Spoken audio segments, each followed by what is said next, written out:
In American education, only one news program earns overwhelming support from teachers, from parents, and school administrators. CNN Newsroom. To find out more, call 1-800-344-6219.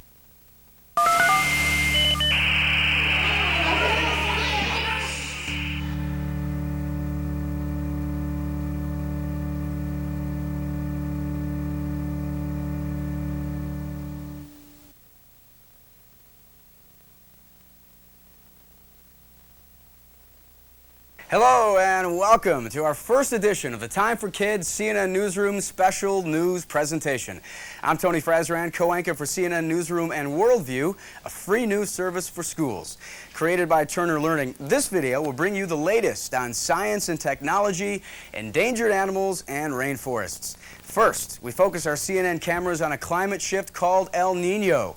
Now, El Nino comes along every few years. It is the periodic warming of surface waters in the tropical Pacific Ocean. Heat and moisture go from the water over the atmosphere above it, which in turn affects the weather. Now, El Nino is Spanish for the child, as in the Christ child. Peruvian fishermen came up with the name after noticing the ocean sometimes warmed around Christmas time. It's a sweet name for a very powerful force. Now, this image shows you El Nino's movement. The dark red area is the warm water in the Pacific Ocean moving from Australia towards South America. The winds carry the heat and moisture a long way, changing weather patterns around 3/4 of the globe. Now, how do forecasters use today's technology to track these troublesome weather patterns? And will it turn the world's weather topsy-turvy? Let's take a look. From the downpours that started the night Britain handed Hong Kong back to China, it continued almost uninterrupted for 2 months, producing the heaviest rainfall here since they started keeping records. To the monsoon rains that didn't appear on schedule in Indonesia, allowing forest fires to produce a pollution crisis affecting millions of people. To the drought that made the misery of North Korea's food shortage even worse. The countries of Asia are taking a beating from El Nino. We really have to put it down as an exceptionally strong El Nino event going on, which produced such a dramatic effect all the way across the Pacific and up to the Southeast Asian countries. The massive periodic warming of water in the Pacific Ocean has turned weather patterns in Asia upside down and confounded the forecasters. We don't have a full understanding of why it comes about, but it's just something that happens and we have to cope with it. For most of Asia, it's been the interruption of the critical summer monsoon rains that's caused the greatest damage. Well, there's no question that for many economies in this part of the world, the dependency on the weather in terms of its impact on crops, likely flooding or droughts, will have a tremendous impact on the well-being of hundreds of millions of people. In Papua New Guinea, dried-out rivers have made it almost impossible to transport ore from the mines, bringing copper and gold mining, a mainstay of the economy, to a virtual standstill. From Australia to Cambodia to the Philippines, the drought has threatened vital harvests of grain and other commodities. The potential problem would be, of course, a production shortage of important crops, which would then lead to price increases, particularly in staples like rice. The worst El Nino fallout has been the smog blanketing much of Southeast Asia. The fires, started by loggers, have burned on and on because the monsoon rains that would normally douse the flames have been delayed. It is obviously an environmental disaster of enormous proportions. The amount of forest that's been destroyed, the amount of habitats that have gone by, the loss of biodiversity, the problems of people's breathing and exposure to that amount of soot and particulates, it is a very large problem. For Southeast Asia, El Nino couldn't have come at a worse time.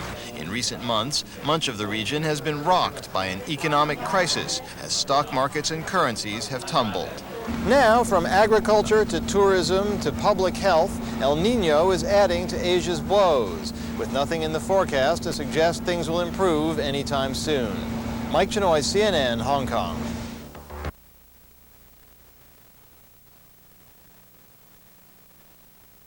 Last spring, the world was buzzing with the news of a cloned sheep named Dolly. Now scientists are moving ahead with trying to clone animals to produce better quality food. But the idea of cloning animals makes a lot of people feel uneasy. Some are starting to wonder where all of this fiddling with Mother Nature will lead. Check it out. Many of the groceries we buy are already genetically altered. Tomatoes, potatoes, peppers. Varieties of these foods have been engineered to improve their quality and appearance. Now a Wisconsin company, ABS Global, has announced they've cloned a calf with the stated intention of using their technique to develop new meat and dairy products. But what do folks at the grocery stores think about that? Cloning fruits and vegetables, I see nothing wrong with that. But I think you do start to get into some ethical questions with animals. According to a recent food industry poll, a lot of people saw the benefits of cloning plants for food. But cloning animals for food, most people found that unacceptable. I don't like that idea at all. Why not? I just think where will it end if you start doing that? Where will it go? I don't like it. It gives me the willies. The advantages to genetic engineering and cloning, according to some researchers, it can produce tastier foods. It can reduce our dependence on pesticides by creating pest-resistant plants, increase the yield for farmers, and lower the cost at the grocery stores. That is, if these techniques are used properly. You could develop animals that are leaner or that have less saturated fats in them, and thus would be healthier for us. While other researchers say cloning could reduce plant and animals' diversity, making them more prone to diseases. Folks may remember the potato blight in Ireland in the last century. Part of this was a result of genetic uniformity in potatoes, that they were susceptible to this disease. So that's what we're concerned about here, that we will come to rely on too narrow a genetic base, and it will make our food supply vulnerable. The research that led to the cloning of the now famous sheep Dolly was paid for by a pharmaceutical company. Some experts say that's the most promising long-term benefit of animal cloning. The potential benefit of using cloned animals for the production of human proteins and the treatment of rare disorders is very good. The Wisconsin company that cloned the bull calf says it will be several years before any meat or dairy products from cloned animals will be introduced. Ann Kellen, CNN reporting.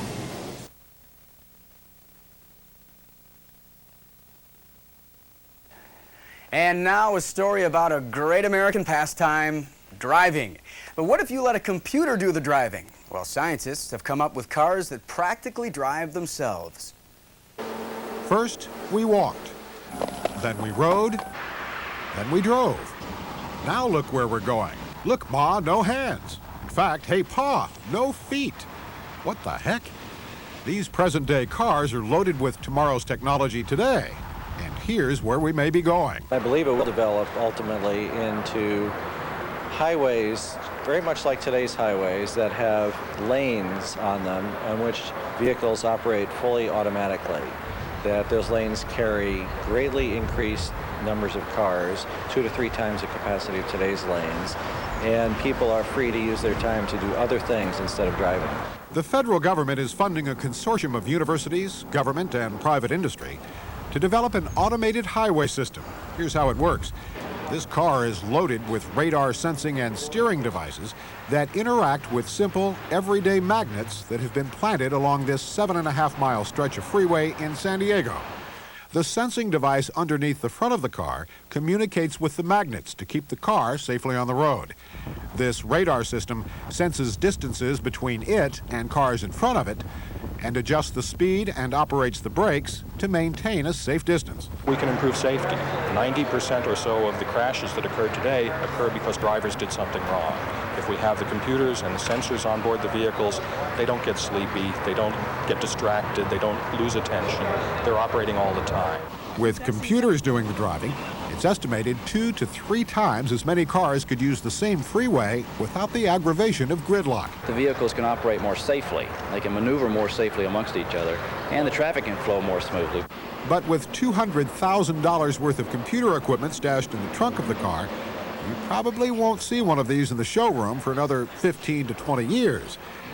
That may be how long it'll take just to figure out how to make this cool technology affordable. In the meantime, keep your hands on the wheel. Greg Lamont, CNN, San Diego, California.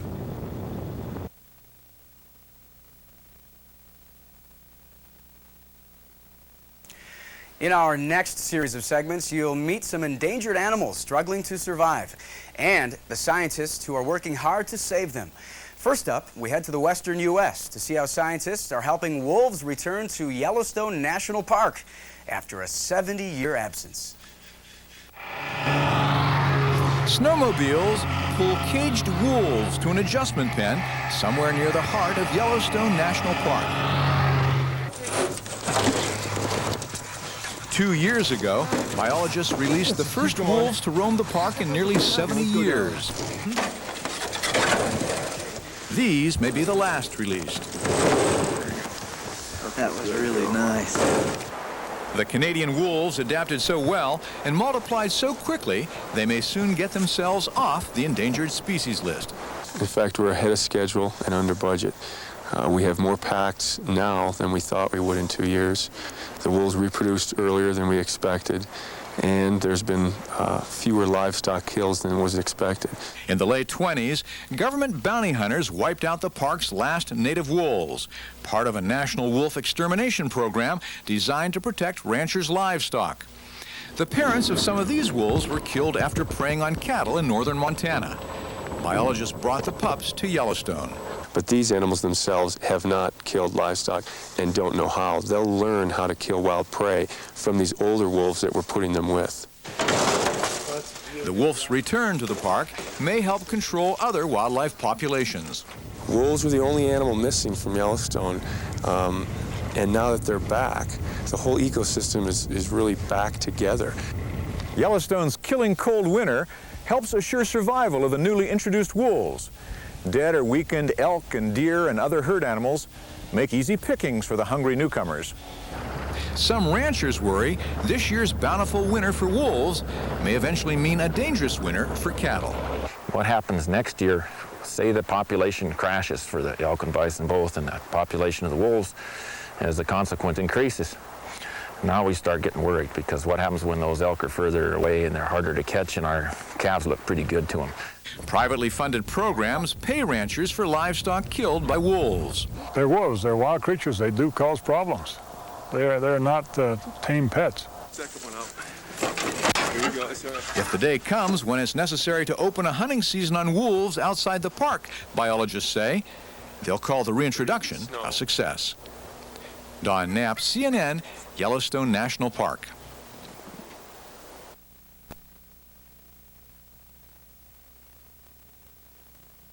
Next, we travel to Florida to visit an incredible zoo.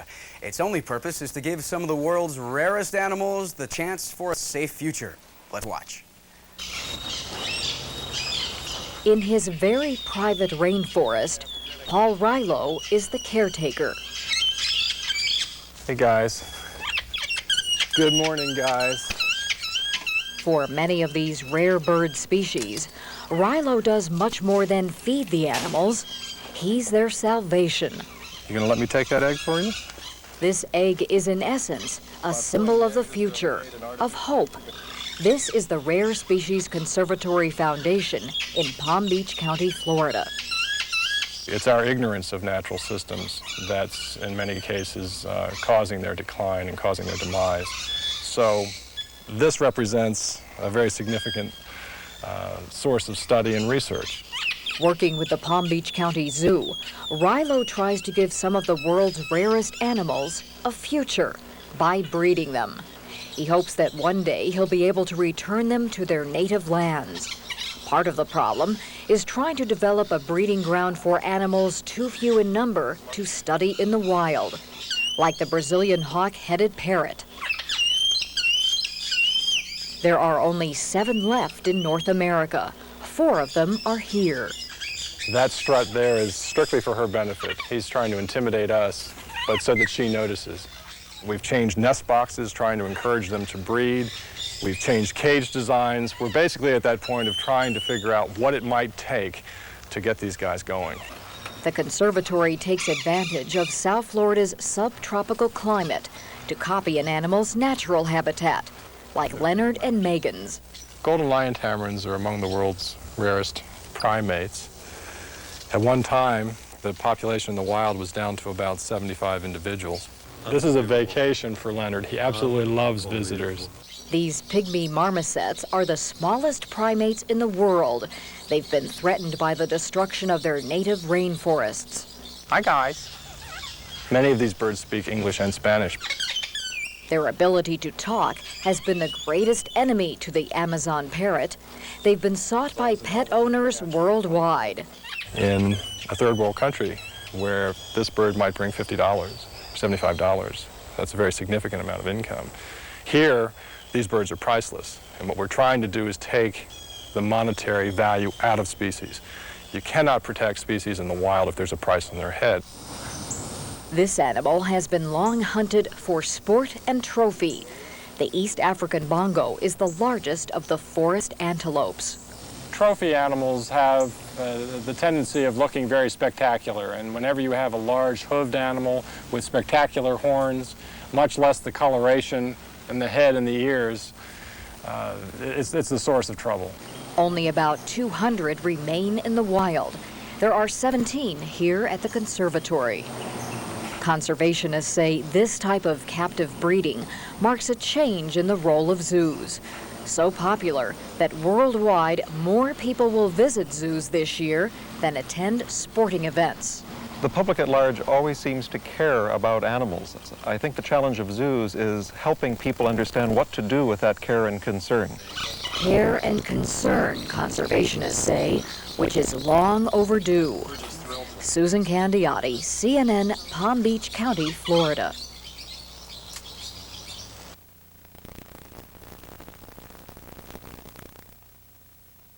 The Hawaiian Islands are home to thousands of exotic plants and animals. Now, one remarkable inhabitant is the most endangered seal in the whole world, the monk seal.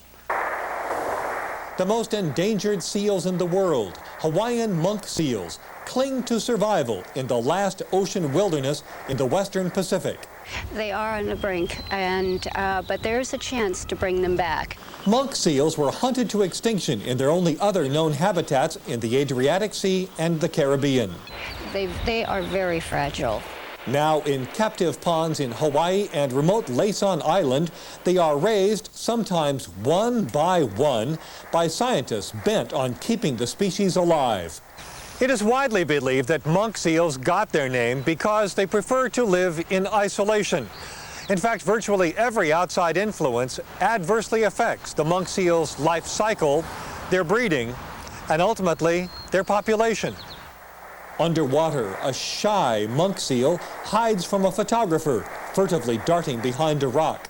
On shore, a basking seal wants nothing to do with an approaching albatross. That they don't like to spend time up on the beach with other animals. They like to isolate themselves.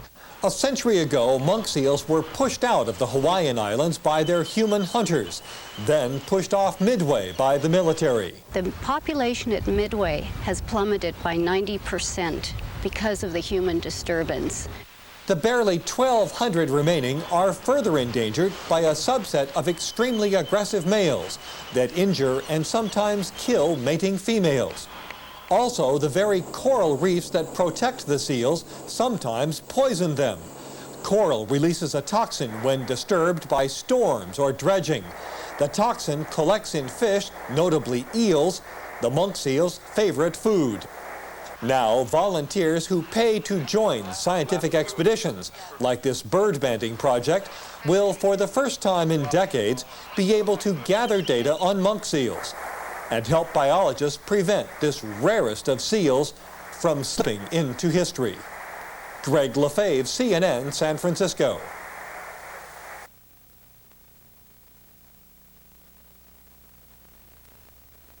Let's go to India to take a look at efforts to save the magnificent and endangered Bengal tiger. They're on the brink of extinction in the wild. They're shy and secretive, and it's hard to know exactly how many tigers still survive. Basically, the tiger is a soft-bedded animal, so they prefer to walk on the soft road. Tiger tracks, or pug marks, are commonly used to identify and count tigers. This is a female tiger which is moving in the area from last last 1 month. Every 4 years, Indian wildlife authorities carry out a national census of tigers. In some cases, Here in Ranthambore National Park, pug marks are traced on paper, then cast in plaster. Basic evidence to show the trend in the tiger population. The trend here, a downward crash.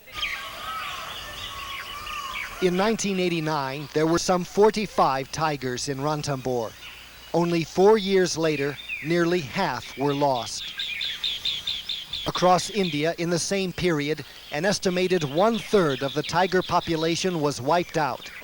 Experts say poachers have been killing tigers at the rate of 1 every day to supply the profitable trade in tiger bones and other body parts, used to make traditional Chinese medicines in high demand throughout the Far East. They are consuming tiger parts in such an extent that tiger is threatened because huge money is involved. This new tiger crisis has come to light nearly 25 years after the government launched Project Tiger, a highly publicized campaign with major international support that spent millions of dollars to save tigers and their habitat. The government established 23 tiger reserves, and by 1989 reported that Project Tiger had been so successful that India's tiger population had doubled to more than 4,000 animals, a success story that has now crumbled. Possibly we became a bit complacent. Possibly we lost the political support that we had, the political will that we had. And then suddenly we discovered we are in the middle of a mess. Poaching has increased, wildlife laws are not enforced, demoralized field staff in parks and reserves are poorly equipped and supplied, and tiger counts have been manipulated to exaggerate numbers. The government denies Project Tiger has failed, but says its strategy is changing to focus on the front lines. We are concentrating more on the poaching and killing of tiger, which I can't deny that it is not happening.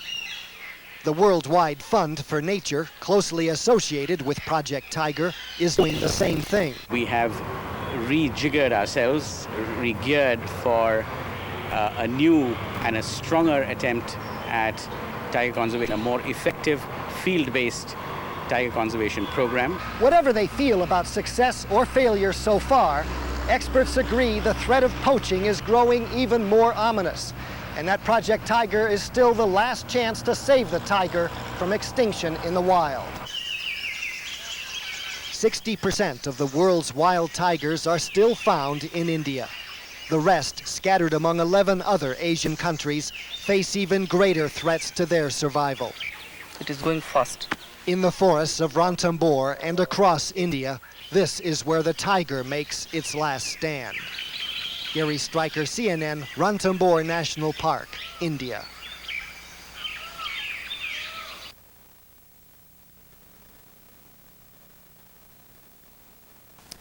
You know, a rainforest is home to all kinds of plants and animals. Scientists believe that between 50 to 90% of the world's species make their home in rainforests. But these tropical woodlands are disappearing at an alarming rate. Experts predict they will be gone by the year 2050. Well, coming up, we'll see how logging in Africa's eastern Cameroon has many people worried about the future of the forests. There seems no end to the dense carpet of trees stretching across the Congo Basin in the heart of Africa. It covers an area larger than the United States east of the Mississippi, more than 5 times the size of France. Among the world's rainforests, only the Amazon basin is bigger. The Central African forest dominates the geography of 6 countries.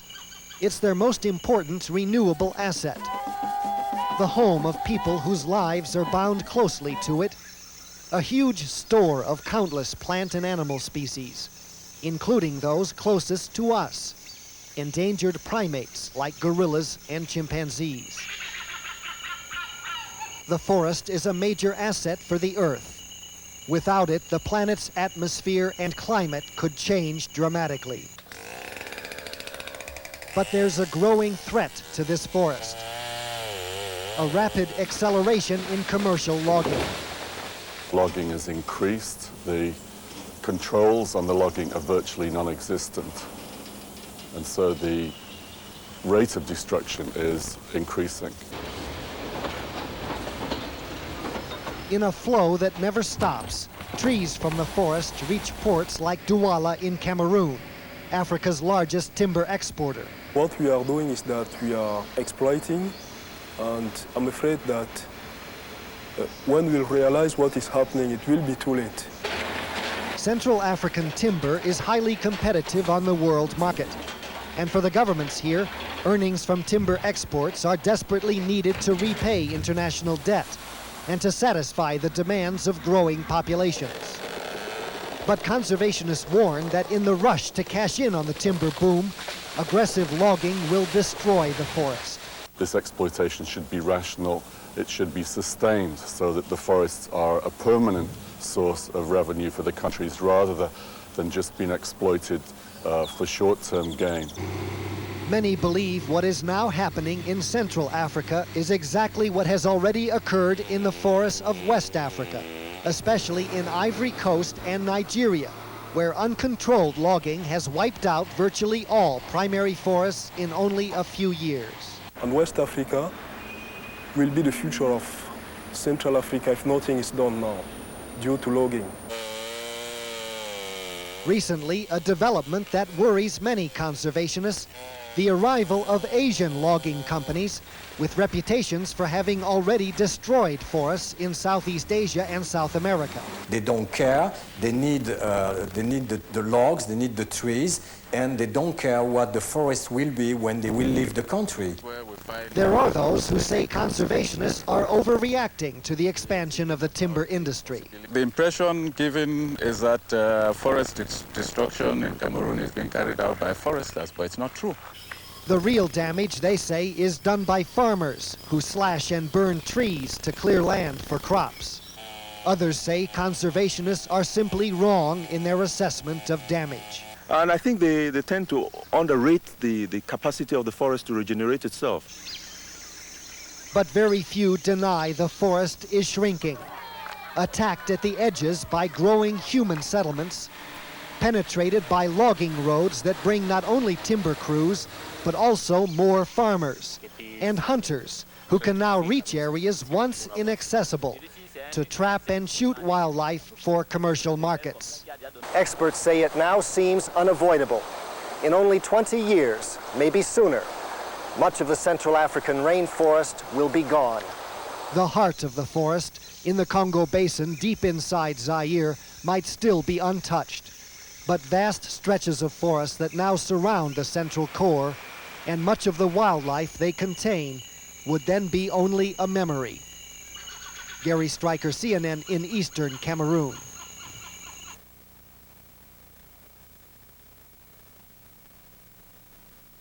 Plants and animals are not the only living things that depend on the rainforest. The Aboriginal people, known as Baka, have lived in eastern Cameroon's rainforests for thousands of years. Now they are faced with the destruction of the only home they have ever known. The vast rainforest in Central Africa is the home of countless species of plants and animals. And for 40,000 years, the home of the Aboriginal people of this forest. Many call them pygmies, but they have proper names. Here in eastern Cameroon, the Baka. In a nation dominated by 13 million ethnic Bantus, there are only 40,000 Bakas, a people overwhelmed by change and the ongoing destruction of their forest home. There in the middle, on one side we have the Bantu people, and on the other side we have the logging companies. And both of them have claims over the forest, and both of them are more powerful than the Bakas, and most of them, for the Bakas, are enemies. As timber companies push logging roads deeper into the forest, outsiders follow the roads, trapping and hunting wild animals, then slashing and burning to plant crops.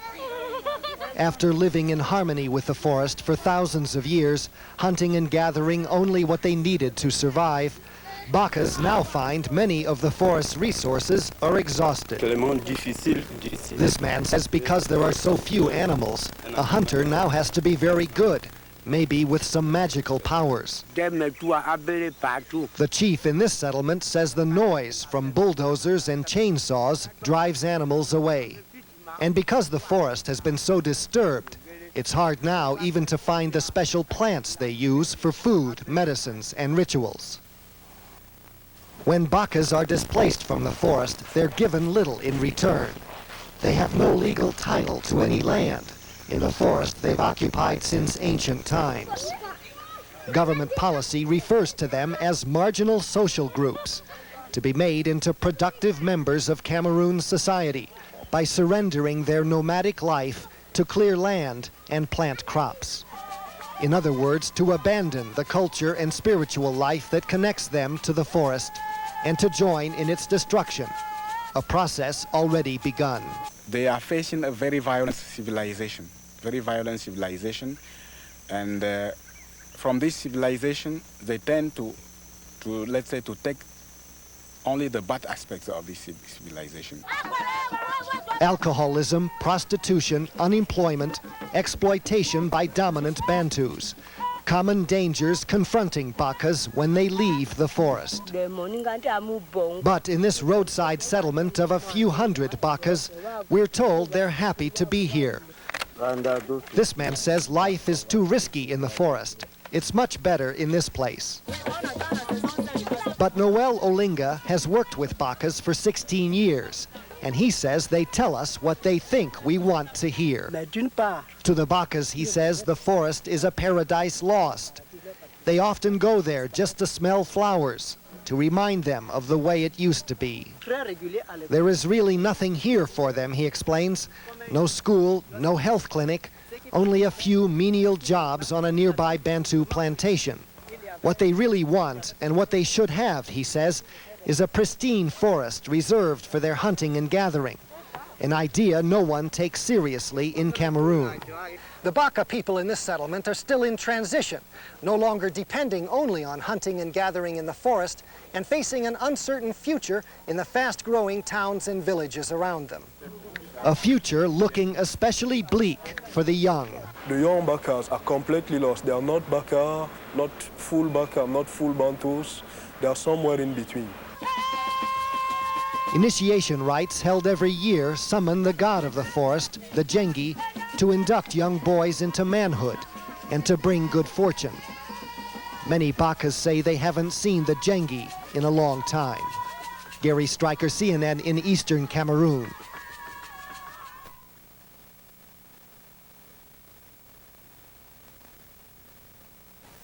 All right, we are off to Panama to check out the amazing Harpy Eagle, nature's most endangered predatory bird. Beneath this canopy of green, shrouded in the gray wisps of morning clouds, is a world truly on the verge of being lost. I'd be flying over the most pristine, beautiful rainforest I'd have ever seen, and then in the middle of nowhere you see a whole patch just chopped down and burned. Ron McGill, the assistant curator at Miami's Metro Zoo, recently returned from an expedition to Panama. The video images he brought back tell a story of deforestation and a struggle for survival. This is a Harpy Eagle, one of nature's greatest and most endangered predatory birds. She is voicing her displeasure because McGill and Rafael Alvarez, a field biologist, had just finished climbing 120 feet to her nest. And at arm length away, there was this Harpy Eagle chick just looking at me with its crest up, just looking at me like this. And I gotta tell you something, it was the single most memorable wildlife moment of my life. Very quickly, Alvarez, a veteran of eagle expeditions, grabbed the chick just above its talons, talons as big as a grizzly bear's claws. The bird would be tagged to help monitor its future whereabouts. The tagging was carried out as McGill and Alvarez sat in the 6-foot-wide nest. Here I was staring at the offspring of the most powerful bird of prey in the world, and it was looking at me, not afraid of me, but in wonder of me. It was looking at me like, well, what are you and what are you doing here? The mother did not attack because harpies do not consider humans a threat. Before Alvarez descended the tree, he set a trap baited with chicken for one of the adults. On the ground, the expedition team waited. One of the guides kept cool using a giant fly. This is a portable rainforest fan. After a day of waiting, the male eagle hit the chicken and the trap was sprung. As soon as the eagle was caught with the cord, it tried to jump off and then came off the side of the tree. In all of Panama, there are only 20 known pair of Harpy Eagles. With the help of biologists like Alvarez, the government is trying to save the species. Once the eagle was on the ground, the 11-pound bird with a 6-foot wingspan was fitted with a transmitter. It actually tells us where in the forest the bird is and how much of the forest the bird is using and how it utilizes that forest. For the team, the expedition was a success. The future is less certain. I wish to myself that everybody, every person, if only for a moment, they could sit up in that nest and look around, because that moment would change their impression of wildlife and the value of a rainforest forever. John Zarella, CNN, Miami. All right, thanks for being with us for this special news presentation. We hope you learned something new about the world around you. Perhaps you've even gotten some ideas about how you can make a difference. Well, for Time for Kids in CNN Newsroom, I'm Tony Frazran. Thanks for watching.